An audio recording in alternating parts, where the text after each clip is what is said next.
The next step is destabilization.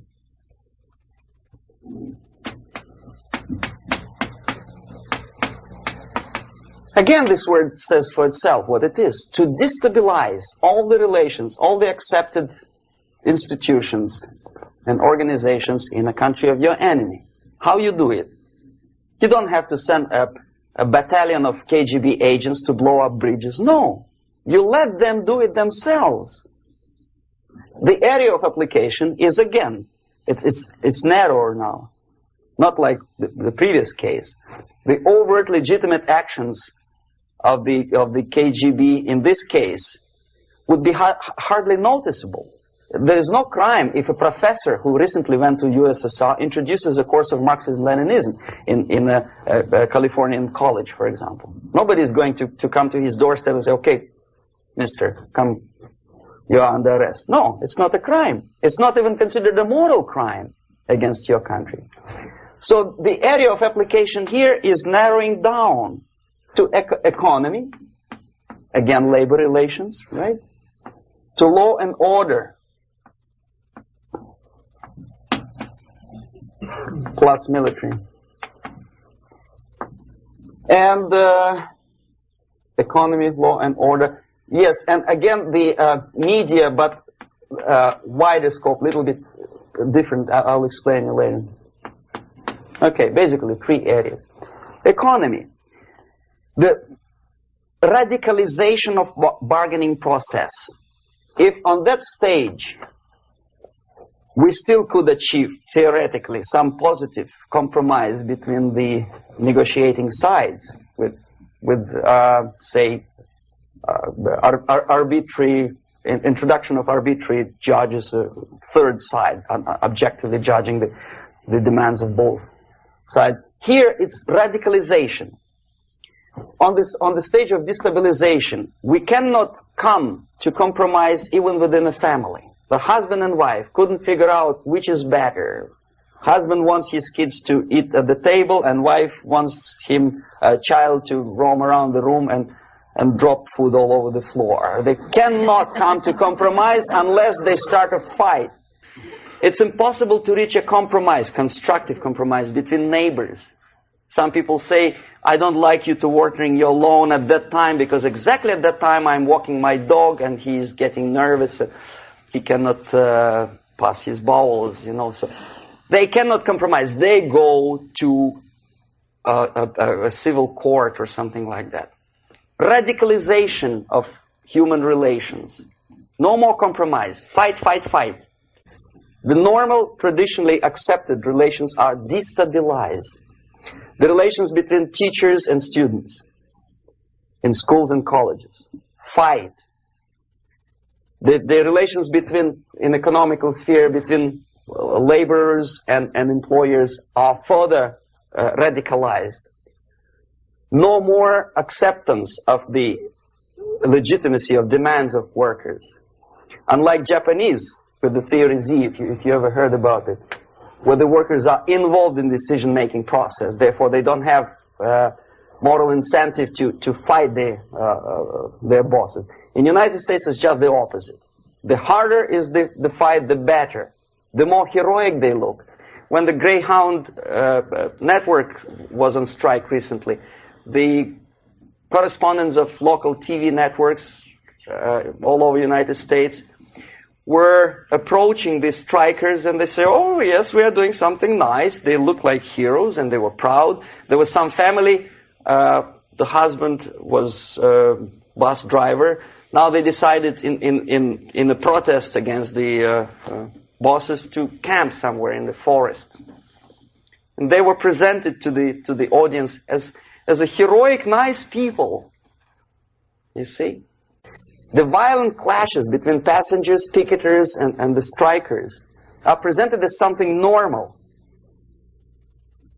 10, 15, 20 years ago, we would be angry. Say, why so much hatred? Today we are not. We say, well, commonplace. Radicalization, militarization sometimes. As I explained on that stage, I took a step a little bit further. Shooting people. Okay, Law and order now also is pushed into the area where previously people settled their differences peacefully and legitimately. Now we are getting with this court cases in the smallest irrelevant cases. We cannot solve our problems anymore. The society at large becomes more and more antagonistic between individuals, between groups of individuals, and the society at large. The media puts himself in the opposition to the society in general, at large. Separate, alienated. Okay? On that stage, you remember I was talking a couple of hours ago about the sleepers. That's when the students from, say, United States, if they are trained in Lumumba University, or developing nations, that's the students I was dealing with, are being sent back from the Soviet Union here. Or if they were already in the United States, in the country, which is the object of subversion, they spring to action. The sleepers go up. They slept for 15 to 20 years. Now they become leaders of groups, preachers, I don't know, public figures. Prominently they actively include themselves in a political process. All of a sudden we see a homosexual. 15 years ago he did his dirty job and nobody cared. Now he makes it a political issue. He demands recognition, respect, human rights, and he rallies a large group of people. And there are violent clashes between him and police, his group and ordinary people, no matter what. It's black against white, yellows against green, doesn't matter where the division line goes. As long as this group come into antagonistic clash, sometimes militantly, sometimes with firearms, that is destabilization process. The sleepers, many of whom are simply KGB agents, become leaders of the process of destabilization. Doesn't mean that Comrade Andropov sends Comrade Ivanov to the United States. The person who takes care is already here. He is a respected citizen of the United States. Sometimes he gets money from various foundations for his legitimate struggle for, I don't know, human rights, women's rights, kid lib, prison lib, whatever. There are sympathetic Americans who donate their money to him. This stabilization process usually leads directly to the process of crisis. In case of developing nations, that's the area where I was active. The process starts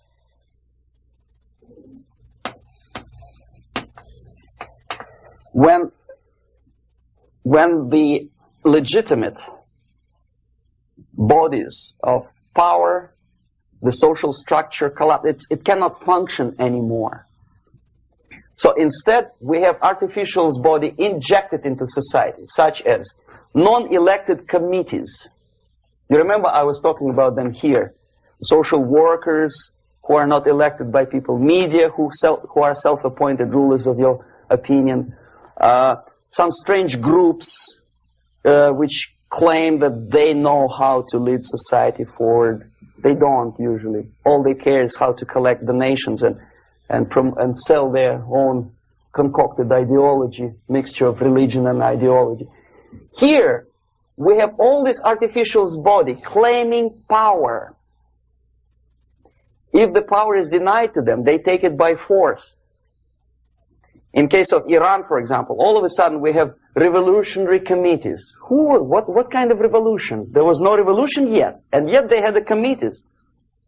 They were taking power of judgment. They had the power of execution, they had the power of legislation, and that they had the power of judicial. All of them combined in one person, who is half-baked intellectual, sometimes graduated from Harvard University or Berkeley. He comes back to his country and he thinks that he knows the answer to all the social, economical problems. Okay? Crisis is when society cannot function any more productively. It collapses, obviously, that's the word for crisis. So therefore, the population at large is looking for a savior. The religious groups are expecting a messiah to come. The workers say, we have family to feed.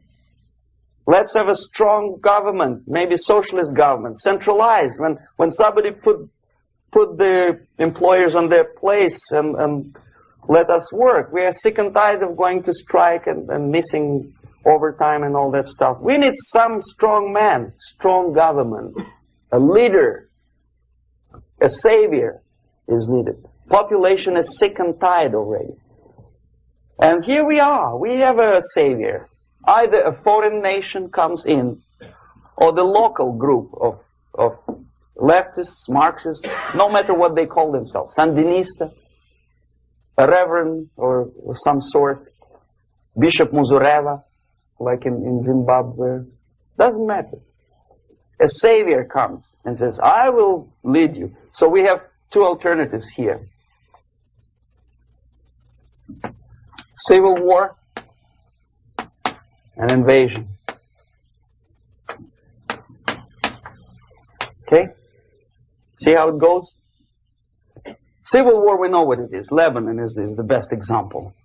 The civil war, which was artificially implanted in Lebanon by injection of force of PLO, Palestinian Liberation Organization. Invasion we have in many other countries like Afghanistan, name any East European country, it was invaded by the Soviet army. But the result is the same. The next stage is normalization. Normalization is a very ironic word, of course. It is borrowed from 1968 situation in Czechoslovakia, when the Soviet propaganda and after them New York Times declared the country is normalized. The tanks moved into Prague, so there is no more Prague Spring, there is no more violence. Normalization. At that stage, the self-appointed rulers of the society don't need any revolution anymore. They don't need any radicalism anymore. So this is the reverse from destabilization. Basically, it is stabilizing the country by force. So all the sleepers and activists and social workers and liberals and homosexuals and professors and Marxists and Leninists are being eliminated physically sometimes. They've done their job already. Okay? They are not needed anymore. The new rulers need stability to exploit the nation, to exploit the country, to take advantages of the victory. Okay? So no more revolutionaries, please. And that's exactly what happens in a number of countries. You remember Bangladesh? This is the crisis in which I was instrumental. First they had Mujibur Rahman. In 1971, he was the leader of People's Party, Awami League, with mustache like Stalin. He was in Russia many times. In 5 years, he was shot by his former colleagues, Marxists. He fulfilled his function. In Afghanistan, it happened 3 times. First there was Taraki, then there was Amin, now there's Babrak Karmal. They killed each other successively, one after another. The moment he fulfills his duty, the first one demoralized country, the second destabilized, the third one brought it to crisis. Goodbye, comrades. Babrak Karmal comes from Moscow and put into the seat of power. Same thing happened in Grenada recently. Maurice Bishop, Marxist, was killed by Austin, what's his name, General something, who was also a Marxist. Right? So no more revolutions, please. Normalization now. From now on, no more strikes, no more homosexuals, no more women lib, no more kid lib, no more lib, period. Good, solid, democratic, proletarian freedom.